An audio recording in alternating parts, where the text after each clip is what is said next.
शांति की शक्ति से शांति जग में लानी है।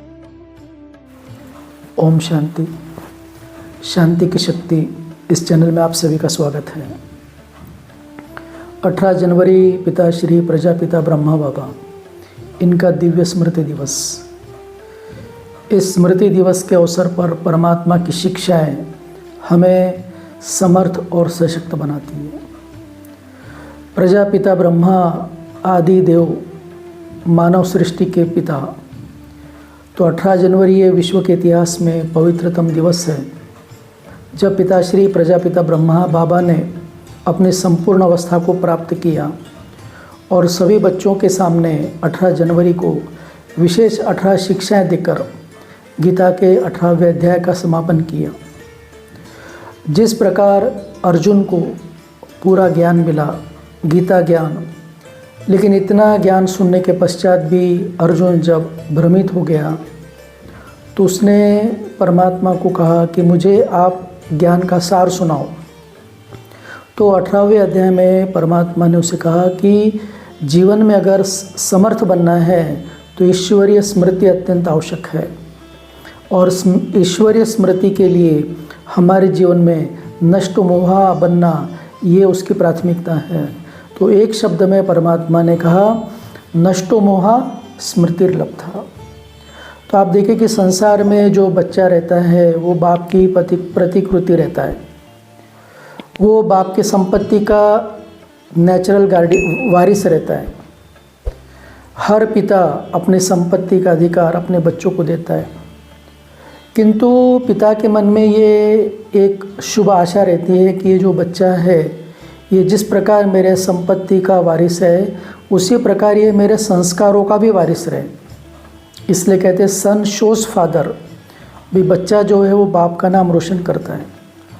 तो बाप जो है वो बच्चों को शिक्षाएं देता है। तो एक बहुत बड़ा व्यापारी था, जब उसका अंतिम समय आया तो उसने अपने बेटे को बुलाया और बेटे को बुलाकर कहा कि ये पूरा व्यापार तो मैं तुझे सौंप रहा हूँ, लेकिन जीवन में हमेशा सफल होने के लिए कुछ बातें ख्याल रखना है, जिसको ख्याल रखने से तेरे जीवन में सफलता आएंगी।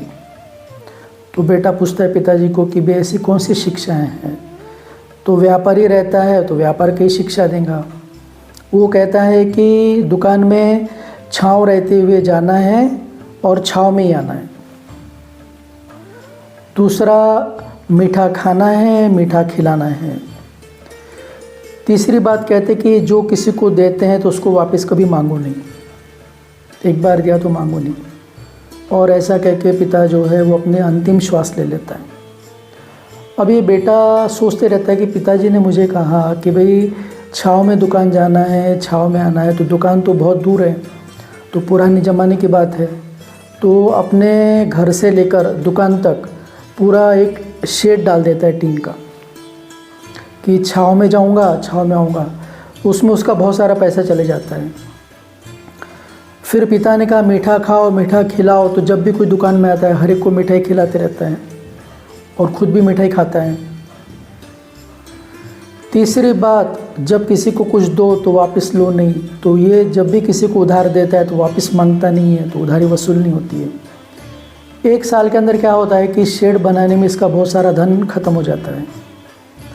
ज़्यादा मीठा खाने से मीठे शुगर की बीमारी हो जाती है। वापस किसी को पैसा मांगता नहीं है तो उधारी डूबने लगती है। तो मेरे पिताजी तो बहुत विद्वान थे और उनकी जो शिक्षाएं है वो शिक्षाओं को मैं धारण करते हुए पीछे क्यों आ गया, इसी कश्मकश में रहता है। तो उसी समय गांव के बाहर एक साधु आता है। ये साधु के पास जाकर कहता है कि भाई मेरे पिताजी ने मुझे ये शिक्षाएं दी हैं, लेकिन मैं असफल क्यों हो रहा हूँ। तो साधु कहता है कि समझदार को इशारा काफ़ी है। तुम्हारे पिताजी ने तुमको इशारा दिया था, लेकिन उसको तुमने स्थूल में पकड़ा है। भाई पिताजी ने जो कहा था कि छाँव में जाओ, छाँव में आओ, इसका मतलब ये है कि सूर्य चढ़ने के पहले जाओ। और उसमें बिजली आदि नहीं रहती थी, दुकान जल्दी बंद कर देते। तो सूर्यास्त होने के बाद में वापस आओ, माना पूरा समय आप दुकान में बैठेंगे तो आपको व्यापार में फ़ायदा होगा। दूसरी बात, मीठा खाओ मीठा खिलाओ का मतलब ये था कि ग्राहक के साथ में मीठी वाणी से व्यवहार करो। जब आप उससे मीठा बोलेंगे तो आपके यहाँ से ज़्यादा खरीदारी करेंगे, तो आपके जीवन में मिठास आएगा। तीसरी बात, किसी को देते हो तो वापस मंगो नहीं। इसका उद्देश्य ये था कि किसी को उधार नहीं दो। आप उधार देंगे तो मांगना पड़ेगा, तो उधार देंगे नहीं तो मांगने का सवाल ही नहीं उठता है। तो फिर उसके ध्यान में आता है कि ये शिक्षाओं का अर्थ है। तो इसी प्रकार परमपिता परमात्मा शिव ने जो शिक्षा दी गीता के अंदर कि नष्ट मोह स्मृतिर्लब्धा, इसका अर्थ क्या है? तो एक मंत्र है। तो इसी प्रकार पिताश्री प्रजापिता ब्रह्मा बाबा, तो 18 जनवरी का दिन था। 18 जनवरी के दिन बाबा की तबीयत कुछ ठीक नहीं थी, तो उस दिन बाबा ने सुबह मुरली नहीं चलाई।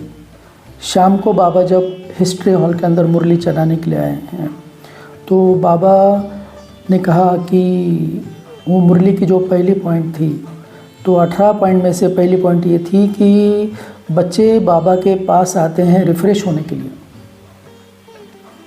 बच्चे जानते हैं कि बेहद के बाप से बेहद विश्व की बादशाही मिलती हैं, तो ये कभी भूलना नहीं चाहिए। जब ये बात याद रखेंगे कि बेहद के बाप से हमको बेहद की बादशाही मिलती है, तो बाबा कहते हैं बच्चे खुश रहेंगे। और फिर बाबा ने मुरली में के अंत में भी यही बात बताई कि रिफ़्रेश होने के लिए मुरली सुनना अत्यंत आवश्यक है। मधुबन का बाबा ने बताया कि मधुबन जो है ये सबसे बड़ा तीर्थ स्थान है। आबू जो है ये तीर्थ स्थान है, क्योंकि यहाँ पर परमपिता परमात्मा शिव आकर न केवल भारत को बल्कि प्रकृति सहित सभी को पावन बनाते हैं। तो रिफ़्रेश होने के लिए आबू पर्वत, मधुबन, ये तीर्थ स्थल पर आना है। उसके बाद में फिर बाबा ने कहा कि मुरली जो है, अच्छे अच्छे बच्चे भी मुरली नहीं सुनते हैं, और इस कारण वो रिफ़्रेश नहीं रहते हैं, और फ्रेश नहीं रहने के कारण उनके जीवन में उदासी रहती है। तो पहली शिक्षा बाबा ने ये दी कि हमेशा रिफ़्रेश होने के लिए मधुबन जाना भी चाहिए और मुरली के ऊपर भी ध्यान देना चाहिए। दूसरी फिर बाबा ने सेवा के लिए शिक्षा दी कि भी हमेशा बैच लगा हुआ रहना चाहिए। तो बैच जो है ये त्रिमूर्ति का बैच है। तो बाबा ने कहा कि आप ऑफिस में जाते हो, बाज़ार में जाते हो, घर में जाते हो, जहाँ भी हो, तो ये बैच लगा हुआ रहेगा। तो याद रहेंगी कि बैच के अंदर त्रिमूर्ति है, तो ब्रह्मा के द्वारा हम विष्णु जैसा बन रहे हैं, तो याद रहेगा। तो चलते फिरते बाबा क्या कहते हैं, इसकी याद रहेंगे। तो बाबा कहते बार बार बैच को देखो, अपने घर में चित्र लगा कर रखो, उसको देखो। तीसरी शिक्षा फिर बाबा ने दी कि बच्चे दैवी गुण धारण करो, क्योंकि यह ज्ञान फिर कभी तुमको मिलने वाला नहीं है। बाबा कहते हैं कि मीठे बच्चों, ऐसा कोई कह ना सके कि भाई मीठे मीठे बच्चे। बाबा बच्चों को कहते हैं मीठे बच्चे, मीठे बच्चे, मीठे मीठे बच्चे। तो बाबा मुरली में उस दिन कई बार मीठे बच्चे, मीठे बच्चे, मीठे बच्चे। और बाबा कहते हैं ऐसा कोई बोल नहीं सकता बाप के सिवाय। बाबा बच्चों को रात दिन मीठा मीठा इसलिए कहते हैं कि मीठा कहते कहते बच्चे मेरे मीठे बन जाएंगे, उनके अंदर से जो कटुपना है वो निकल जाएगा। फिर बाबा ने 5वीं शिक्षा दी कि बच्चे कभी किसी पर नाराज़ नहीं होना है। भाई बाबा के पास रिपोर्ट आती है कि बच्चे गुस्सा करते हैं, तो बाबा कहते हैं कि एक बेहद का देहाभिमान है। भाई बाबा कहते हैं कि भाई क्रोध करना नहीं है, बाबा का फ़र्ज़ है कि बाबा सभी बच्चों को कहते हैं कि बच्चे देही अभिमानी भाव। बाबा खुद भी अपने लिए कहते हैं कि मैं भी देही अभिमानी बनने का पुरुषार्थ करता हूँ। तो बाबा ने इस पॉइंट के अंदर पुरुषार्थ को महत्व दिया कि मैं पहले नंबर का होने के बावजूद भी मैं हमेशा देही अभिमानी बनने का पुरुषार्थ करता रहता हूँ। भले ही बच्चे सूक्ष्म वतन में बाबा का संपूर्ण रूप देखते हैं, किंतु यहाँ बाबा देही अभिमानी बनने का पुरुषार्थ करते हैं। फिर बच्चे पूछते हैं कि बाबा तबीयत कैसी है, तो बाबा कहते हैं, अंतिम दिन भी बाबा ने क्या कहा कि बाबा की तबीयत बहुत अच्छी है। तबीयत थोड़ा बहुत तो नीचे ऊपर चलते रहता है बच्चे। तो बाबा को अंदर आत्मिक शक्ति बाबा की ये थी कि बाबा को शारीरिक रोग भी कुछ नहीं लगते थे। फिर बाबा ने कहा कि भाई ये जो गायन है महावीर हनुमान का, ये तुम्हारी संपन्न अवस्था का गायन है, तब तक नीचे ऊपर होते रहेंगे। फिर बाबा का कहना यह है कि हमें उन राहों पर चलना है जहाँ गिरना और संभलना है, तो माया की हार जीत होते रहेंगी। बाबा खुद कहते कि ये दादा जो है मनस्यु बाबा कहते कि दादा ब्रह्मा भी कहते हैं कि मैं कितनी कोशिश करता हूँ याद करने की, याद नहीं ठहरती है, कभी फिर बहुत अच्छी याद ठहरती है। तो ये बाबा समझाना चाहते हैं कि हमें दिल शिकस्त नहीं होना है कि कभी याद अच्छी भी रहेंगी, कभी नहीं भी रहेंगी। ये जो स्मृति विस्मृति का जो खेल है ये चलते रहता है। जितना हम कोशिश करते हैं निरंतर स्मृति में रहने की, उतनी याद फिर अच्छी रहती है। फिर 8वें पॉइंट में बाबा कहते हैं कि बच्चे श्रीमत पर चलो, कभी बिगड़ने का संस्कार नहीं चाहिए। कोई पर भी कभी बाबा कहते बिगड़ना नहीं चाहिए। क्रोध भी कोई पर नहीं करो, लॉ अपने हाथ में नहीं लेना है। भी अगर कोई गलती करता है तो बाबा कहते कि आप बाबा को रिपोर्ट करो। बाबा ने ये बताया कि मैं तो जा रहा हूँ, जो निमित्त आत्मा है उनको आप रिपोर्ट करो, लेकिन आप लॉ हाथ में नहीं लो, क्योंकि दुनिया का भी जो कानून है वो कानून ये कहता है कि कोई अगर आपको गुस्सा मारता है तो आप उसको गुस्सा मारने का अधिकार नहीं है। तो बाबा कहते हैं सावधानी देने वाला तो मैं बैठा हूँ ना, तो बच्चों को आपस में प्यार से रहना है। तो यह भी बाबा क्या कहते हैं कि यहाँ भी ऐसे हैं। तो बाबा कहते किसी के भी सामने कुछ कहो नहीं। फिर बाबा युक्ति से समझाते हैं, बहुत मीठेपने से समझाते हैं कि अगर देहाभिमानी बनेंगे तो बच्चे अपना ही पद कम करेंगे। अपने को घाटा नहीं डालो, फ़ायदा करो। 10वीं शिक्षा में बाबा कहते हैं कि बाबा को बहुत प्यार से याद करो, क्योंकि ये बड़ा प्यारा बाबा है, तो प्यार से याद करो। फिर बाबा ने आगे की शिक्षा ये दी कि बच्चे दैवी गुण का अर्थ क्या है। दैवी गुण का अर्थ है, बाबा कहते हैं कभी किसी की निंदा नहीं करना है। तो अंतिम मुरली में बाबा ने इस बात के ऊपर विशेष जोर दिया कि बच्चे निंदा हमारी जो करे, मित्र हमारा सोए। अब आप देखो कि ये इतना ऊंचा पुरुषार्थ है कि बाबा कहते हैं कि अच्छे अच्छे बच्चे भी निंदा करते हैं। ये निंदा करने से क्या होता है, तो बाबा कहते हैं टाइम वेस्ट होता है।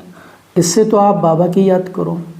निंदा के लिए आप देखो कि भारतीय संस्कृति में भी कई साधु संतों ने कहा है, महाराष्ट्र के अंदर भी तुकाराम महाराज ने कहा कि निंदकाचे घर असावे शेजारी। भाई जो निंदा करने वाला है वो आपके नज़दीक रहना चाहिए, क्योंकि वो आपकी कमियों को बताता है।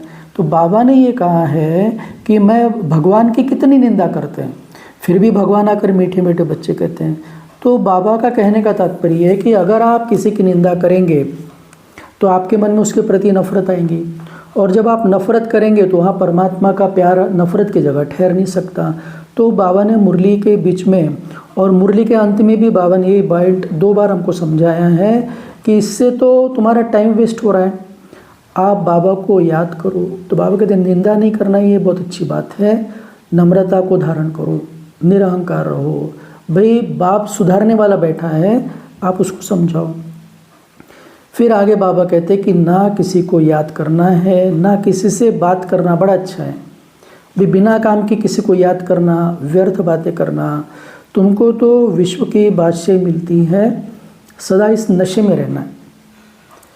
फिर बाबा ने कहा कि 84 का चक्र बहुत सहज है, तुम चक्रवर्ती बनते हो, ये गपोड़े की बात नहीं। बाबा कहते हैं अनेक बार, बाबा ने कहा है कि इन्यूमरेबल टाइम, ये शब्द बाबा ने 2 बार यूज़ किया है। इन्यूमरेबल अर्थात अनादि बार तुम बने हो। अपनी स्थिति बनाने के बाद बाबा सेवा के बारे में कहते हैं कि बहुत प्यार से औरों को परिचय दो, उन्हें बोलो कि बेहद का बाप विश्व का मालिक बना रहे हैं, सामने विनाश खड़ा है, इसलिए राजयोग सीखो। 16वीं पॉइंट में बाबा कहते हैं कि पुरुषार्थ करते करते तुमको ऊंच पद पाना है। और फिर बाबा ने एक बहुत सुंदर बात बताई कि सिमर सिमर सुख पाओ, कलह कलेश मिटे सब तन के। भाई आधा कल्प के लिए तुम्हारे जो कलह कलेश मिट जाएंगे, यह भी तुम जानते हो, वो भी नंबरवार पुरुषार्थ अनुसार। भाई सिमरन करने से हमारे कलह कलेश मिटते हैं, बाबा कहते ये जानने का भी नंबरवार पुरुषार्थ अनुसार दुनिया में कोई भी नहीं जानते हैं। फिर बाबा ने कहा कि बाप का कितना लव है बच्चों से। बाप का बच्चों से शुरुआत से प्यार है, नॉलेजफुल है। बाबा जानते हैं कि माया बच्चों को खुश रहने नहीं देती, दिन प्रतिदिन खुशी का पारा चढ़ना चाहिए। सतयुग में पारा चढ़ा था, अब याद की यात्रा से चढ़ना है, फौरन नहीं चढ़ेगा। बाबा कहते हैं धीरज धर, धीरज धर मनवा, धीरज धर, पुरुषार्थ करो, फौरन पारा नहीं चढ़ेगा, आहिस्ते आहिस्ते हार जीत करते करते कल पहले मुआफिक नंबरवार पुरुषार्थ अनुसार तुम चढ़ते रहेंगे। बाबा साक्षी होकर देखते रहते हैं और शिक्षा देते रहते हैं। बाबा कहते हैं कि मैं तो बहुत लवली सर्विस करता हूँ, कोई श्रीमत पर नहीं चलता तो मुझे नफ़रत नहीं आती है, रहम आता है कि बेचारा कम पद पाएगा। इसलिए बाबा कहते तुम्हारे अंदर भी रहम भाव होना चाहिए। अगर तुम्हारे अंदर रहम है तो तुम्हारे जीवन में से अहम और वहम बिल्कुल निकल जाएगा। कई फिर जैसे छोटा बच्चा गिरता है तो कैसे बाप उसको हिम्मत देता है, ऐसे ही बाबा क्या कहते हैं, बच्चों अगर तुम्हारी स्थिति नीचे आती है अर्थात चलते चलते तुम गिर जाते हो, बच्चे बाबा को लिखते हैं कि बाबा मैं गिर गया, तो बाबा कहते कोई बात नहीं बच्चे, उठकर खड़े हो जाओ। चोट तो सबको लगती है, ऐसा कोई भी नहीं कि जो चोट नहीं खाएगा, लेकिन बाबा कहते सारा जो मदार है वो पढ़ाई पर है। बाबा कहते हैं मैं तो तुमको पढ़ाई से रिफ्रेश करता हूँ। कभी कभी बाबा क्या कहते हैं कि अगर बच्चे बार बार गिरेंगे तो फिर चढ़ नहीं सकते, तो इसलिए फिर बाबा ने ये कहा है। तो इस प्रकार बाबा ने ये जो शिक्षाएं दी हैं 18 जनवरी के अंतिम दिन, 18वीं शिक्षा में फिर बाबा ने गुरु मंत्र दिया है। तो बाबा ने फिर कहा कि अच्छा बच्चे विदाई, और फिर बाबा कहते हैं कि बच्चे निराकारी, निर्विकारी और निरहंकारी हो। तो इस प्रकार हमारे अति प्रिय परमपिता परमात्मा शिव, इन्होंने प्रजापिता ब्रह्मा बाबा के द्वारा अपनी अंतिम 18 शिक्षाएं ये गीता के 18 अध्याय के रूप में हमें सुनाई। उस दिन बाबा की जो मुरली है ये 18 मिनट ही चली, और पहली बार बाबा ने रात के समय उस दिन सुबह मुरली न चलाते हुए रात के समय मुरली चलाई, और मुरली चलाते हुए बाबा ने बच्चों को स्वपुरुषार्थ, ज्ञान का महत्व बताया, अभी मुरली से रिफ्रेश होना है, योग का महत्व बताया, योग से विकारों को जीतना है, धारणा का महत्व बताया कि दैवी गुणों को धारण करो, निंदा को छोड़ो, और फिर सेवा का महत्व बताया। तो इस प्रकार पिताश्री प्रजापिता ब्रह्मा ने अपने अंतिम महामंत्र निराकारी अर्थात देही अभिमानी, निर्विकारी माना नष्ट मोहा और निरहंकारी का वरदान देकर हम सभी बच्चों से साकार रूप में विदाई ली। लेकिन आज भी बाबा हम सभी के बीच में अपने शिक्षाओं के रूप में है, इसलिए हमारा दिल यही गुनगुनाता है कि तेरी शिक्षाएं और प्यार साथी बन साथ निभाते हैं, मधुबन के वो दिन रात बाबा तेरी याद दिलाते हैं, तेरे कदमों के निशान हमें तेरी याद दिलाए, संसार में सबकी सेवा करने का मार्ग बताए, तूने जो दिखाई रहा हम उस पर चलते जाते हैं, तेरी शिक्षाएं और प्यार साथी बन साथ निभाते हैं। तो इस प्रकार 18 जनवरी की ये 18 बाबा की शिक्षाओं को जब हम जीवन में धारण करते हैं तो हम बाबा की आशाओं के दीप बनते हैं, बाबा की उम्मीदों के सितारे बनते हैं, और परमात्मा ने जिस आशा से हमको अपना बच्चा बनाया है उनकी आशाओं को हम पूर्ण कर पाते हैं। तो आइए हम सभी ब्रह्मावत्स 18 जनवरी के ऊपर यही संकल्प लेते हैं कि बाबा की इन शिक्षाओं को हम अपने जीवन में धारण करके हमारे जीवन को हम श्रेष्ठ बनाएं, प्रेरणास्पद बनाएं और बाबा की दुआओं के पात्र बने। ओम शांति।